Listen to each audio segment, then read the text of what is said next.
على رسول الله وعلى آله وأصحابه ومن والاه. قال النبي صلى الله عليه وسلم: اقرأوا القرآن فإنه يأتي شفيعا يوم القيامة.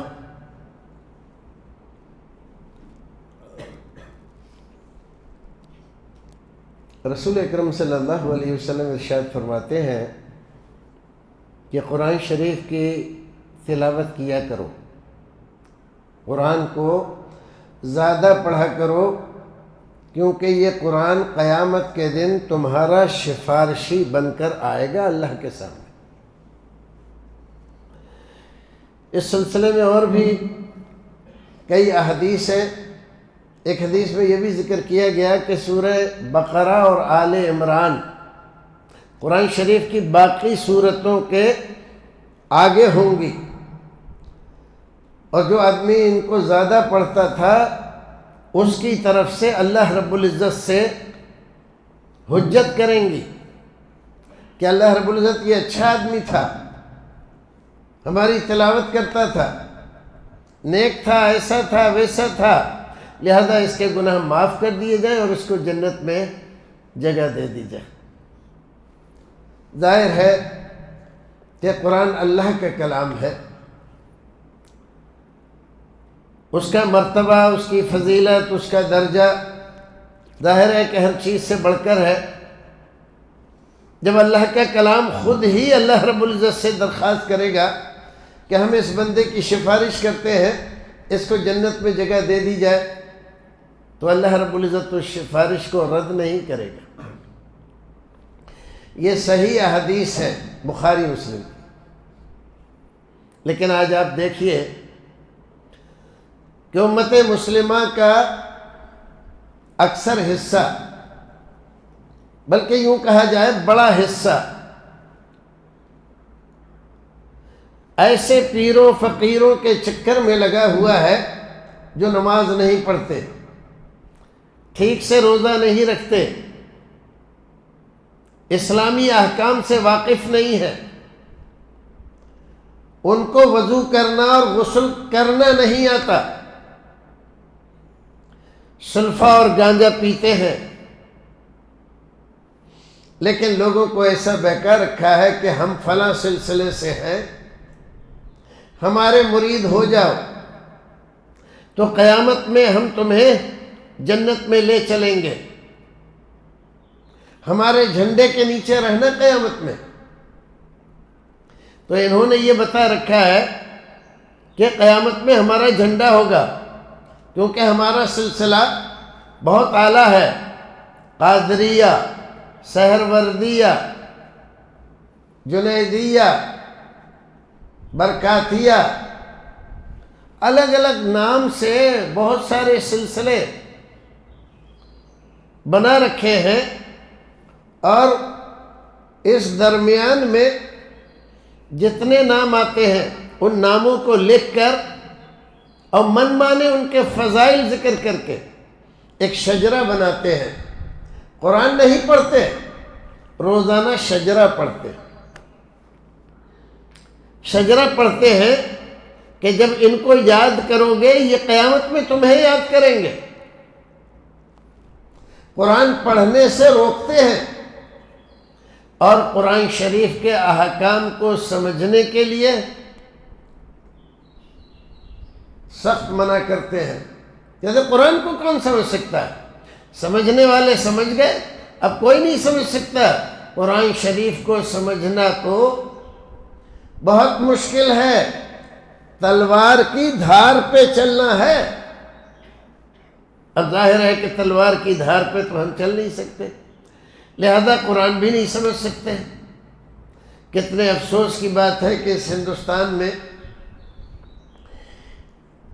آج بھی اور اس سے پہلے بھی ان پیروں فقیروں نے عوام کے دل میں اپنا ایسا گھر بنا لیا ہے کہ وہ جو بھی کہتے ہیں عوام اس کو لے کر مشتعل ہو جاتی ہے، مارنے، کاٹنے اور آدمی کا گھر جلانے تک کے لیے تیار ہو جاتے ہیں۔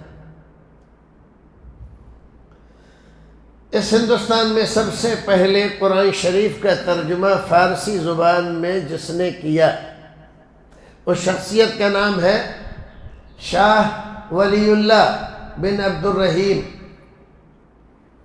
رحمۃ اللہ علیہ۔ شاہ ولی اللہ محدث دہلوی رحمۃ اللہ علیہ نے یہ دیکھ کر کہ مسلمان اسلام سے دور ہیں، زیادہ تر مسائل میں ہندو مت کو فالو کرتے ہیں اور انہی کے عقیدے اختیار کیے ہوئے ہیں۔ کیوں؟ اس لیے کہ زیادہ حصہ مسلمانوں کا غیر مسلموں سے ہی کنورٹ ہو کے اسلام کی طرف آیا ہے۔ تو یہ مسلمان تو بن گئے لیکن ان کی تعلیم تربیت کا کوئی انتظام نہیں کیا گیا، نہ حکومت نے کیا نہ علماء نے کیا، بس مسلمان ہو گئے۔ اب مسلمان تو ہو گئے ہیں لیکن سارے تہوار جو پہلے کرتے تھے وہ اب بھی کر رہے ہیں، اور کوئی ایسا تہوار نہیں جو ہندوؤں میں ہوتا ہو اور ان لوگوں نے اس کا فارسی میں نام رکھ کر اور مسلمانوں میں رائج نہ کر دیا ہو۔ مسلمانوں میں ایک رسم بہت مشہور ہے جس کو کہتے ہیں کونڈے، کونڈے کی رسم، اور اس سلسلے میں قوالوں نے بہت سی قوالیاں بنا رکھی ہیں۔ اے مومنو نیاز دلاؤ امام کی، کونڈے کی ایک کتاب بھی لکھی ہوئی ہے، اور اس کی فضیلت یہ بتائی جاتی ہے کہ جو آدمی کونڈے کرے گا اور منت مانے گا کہ میرا یہ کام ہو جائے، اگر وہ کام اس کا نہ ہو تو امام جعفر صادق رحمۃ اللہ علیہ نے اس کو اختیار دیا ہے کہ قیامت میں وہ ان کا دامن پکڑ لے کہ آپ نے ایسا کہا تھا اور میں نے یہ منت مانی اور میرا کام نہیں ہوا۔ اب اتنی بڑی بات اگر کہہ دی جائے تو عوام بیچارے جو پڑھے لکھے نہیں ہیں، جاہل ہیں، سوچنے سمجھنے کی صلاحیت بھی نہیں رکھتے، وہ کیا کریں گے؟ جعفر صادق اہل بیت میں سے ایک بڑی شخصیت کا نام۔ شیعہ حضرات کے پاس جو فقہ ہے، جیسے فقہ حنفی، فقہ شافعی ہے، ایسے ہی ان کے پاس ایک فقہ ہے، اس کو فقہ جعفریہ کہتے ہیں۔ انہی کے نام پر آدھا حصہ تو جھوٹ ہے اور آدھا حصہ سچ ہے، اور پورا ایک مذہب بنا لیا ہے شیعہ کا، فقہ جعفریہ کے نام پر۔ اور ان کے فضائل میں یہ بھی ذکر کیا جاتا ہے کہ وہ حضرت امام ابو حنیفہ رحمۃ اللہ علیہ کے استاد ہیں۔ اب ہندوستان کے لوگ تو سب امام حنیفہ رحمۃ اللہ علیہ کو مانتے ہیں، سب انہی کی تقلید کرتے ہیں۔ جب ان کو یہ پتہ چلے گا کہ وہ اہل بیت میں سے ہیں، اللہ کے رسول کے خاندان کے ہیں، پھر ہمارے امام کے استاد ہیں، اور پھر انہوں نے یہ بات کہی ہے کہ جس کی مراد پوری نہ ہو قیامت میں میرا دامن پکڑ لے، تو کوئی شک رہ جاتا ہے کہ کونڈے نہ کرے گا۔ غیر مسلموں میں ایک تہوار ہوتا ہے اور وہاں پر ایک کتاب پڑھی جاتی ہے، اس کا نام ہے ستیہ نارائن کتھا۔ ہو سکتا ہے آپ لوگوں نے سنا ہو، دیکھا ہو۔ ستیہ نارائن کتھا میں ایک کہانی ہے، وہ پڑھی جاتی ہے، اور اس میں بھی تقریباً اسی طرح کی باتیں ہیں۔ جو اپنے گھر میں ستیہ نارائن کتھا کرا لے تو اس کے سارے بگڑے کام بن جاتے ہیں، مصیبتیں اور دلدل دور ہو جاتے ہیں۔ بچے جو اکثر بیمار رہتے ہیں وہ بیمار ہونا بند ہو جاتے ہیں۔ ہمارے یہاں ستیہ نارائن کتھا کا جواب ہے کونڈے۔ ستیہ نارائن، ستیہ نارائن کے معنی سچے نارائن، اور یہاں جعفر صادق، صادق کے معنی سچے۔ یعنی مسلمانوں میں ایسی شخصیت ڈھونڈی جو اس سے میل کھاتی ہو. تو پہلے ہندو تھے، ستیہ نارائن کتھا کرتے تھے، اب یہاں آئے تو اس کے لیے ان کو ایک نئی چیز بنا کر دے دی، جعفر صادق کے کنڈے، امام جعفر صادق کے کنڈے، اور جو بھی مانگو گے، جو مراد مانگو گے وہ پوری ہو جائے گی. ایسی صورتحال جب دیکھی شاہ ولی اللہ محدث دہلوی رحمۃ اللہ علیہ نے، تو انہوں نے قرآن شریف کا فارسی میں ترجمہ کیا. جب یہ ترجمہ چھپ کر آیا اور لوگوں کو پتہ چلا، تو دلی میں ان پیروں نے، فقیروں نے جو جاہل بنا رکھا تھا مسلمانوں کو، انہوں نے کہا شاہ ولی اللہ نے بہت بڑا گناہ کیا ہے، اس کو زندہ رہنے کا حق نہیں ہے. بتاؤ، قرآن شریف کا ترجمہ کر دیا. عوام بیچارے کیا کہیں کہ یہ صحیح ہے، غلط ہے. تو تلواریں لے کر فتح پوری مسجد میں گھس گئے ان کو مارنے کے لیے، قتل کرنے کے لیے. وہ تو مسجد میں کچھ پڑھے لکھے لوگ، کچھ نمازی لوگ تھے جو شاہ صاحب سے محبت رکھتے تھے، وہ سامنے آ گئے اور شاہ صاحب کو پیچھے کے دروازے سے نکال دیا. 2.5 مہینے سے زائد دلی چھوڑ کر وہ اپنی ننہال میں پھولت میں رہنے پر مجبور ہوئے.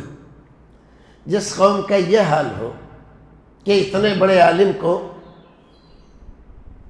ہندوستان میں تجدیدی کارنامے جس نے انجام دیے ہیں وہ شاہ صاحب، آپ کا خاندان ہے. قرآن شریف کے 2 ترجمے اردو میں ان کے بیٹوں نے کیے، شاہ رفیع الدین نے، شاہ عبد القادر نے. اور جتنے ترجمے آج موجود ہیں کسی بھی جماعت کے، چاہے بریلوی ہو، دیوبندی ہو، اہل حدیث ہو اور دوسرے لوگ ہوں، یہ سارے ترجمے انہی ترجموں کی بنیاد پر کیے گئے. اتنی بڑی خدمت کے ہونا تو یہ چاہیے تھا کہ ان کے شکریہ ادا کرتے، لیکن کیا ہوا؟ ان کو قتل کرنے کے لیے مسجد میں تلواریں لے کر گھس گئے. بھائیو، تو اب یہ قرآن شریف شفیع ہے، اس میں کوئی شک ہے؟ رسول فرما رہے ہیں، بخاری کی روایت ہے، یہ سفارش کرے گا تمہاری اللہ رب العزت کے دربار میں جا کر تمہاری بخشش کے لیے، تمہاری جنت میں جانے کے لیے. جو بات اسلام کی، دین کی، رسول کی یقینی ہے، اس بات پر یقین نہیں ہے. اور یہ پیر فقیر بغیر پڑھے لکھے جاہل لوگ کہتے ہیں کہ نہیں، تم ہمارے بیعت ہو جاؤ، ہمارے جھنڈے کے نیچے قیامت میں رہنا، ہم تمہیں جنت میں لے جائیں گے. اس پر یقین ہے ان کو. جھوٹی حکایتیں، کہانیاں، کرامتیں سناتے ہیں، 100% جھوٹی، جیسے ہندو دیومالائی کہانیاں ہوتی ہیں، بالکل اسی انداز کی. اور عوام ہمارے اسی پر ریجھ رہے ہیں اور اسی پر نعرے لگا رہے ہیں ان کے، اور سر دھن رہے ہیں. تو بھائیو، قرآن شریف کو پڑھو، یہ قیامت کے دن ہماری، آپ کی اور پڑھنے والوں کی سفارش کرے گا اللہ رب العزت کے دربار میں. اور اللہ رب العزت ان لوگوں کی قرآن کی صورتوں کی سفارش قبول کر کے بندے کو جنت میں بھیج دے گا، اس کے گناہ معاف کر دے گا. اللہ رب العزت ہمیں بھی ان میں سے بنائے جن کے گناہ کو وہ معاف کرتا ہے، قرآن شریف کی سفارش جن کے حق میں قبول کرتا ہے. وآخر دعوانا الحمدللہ.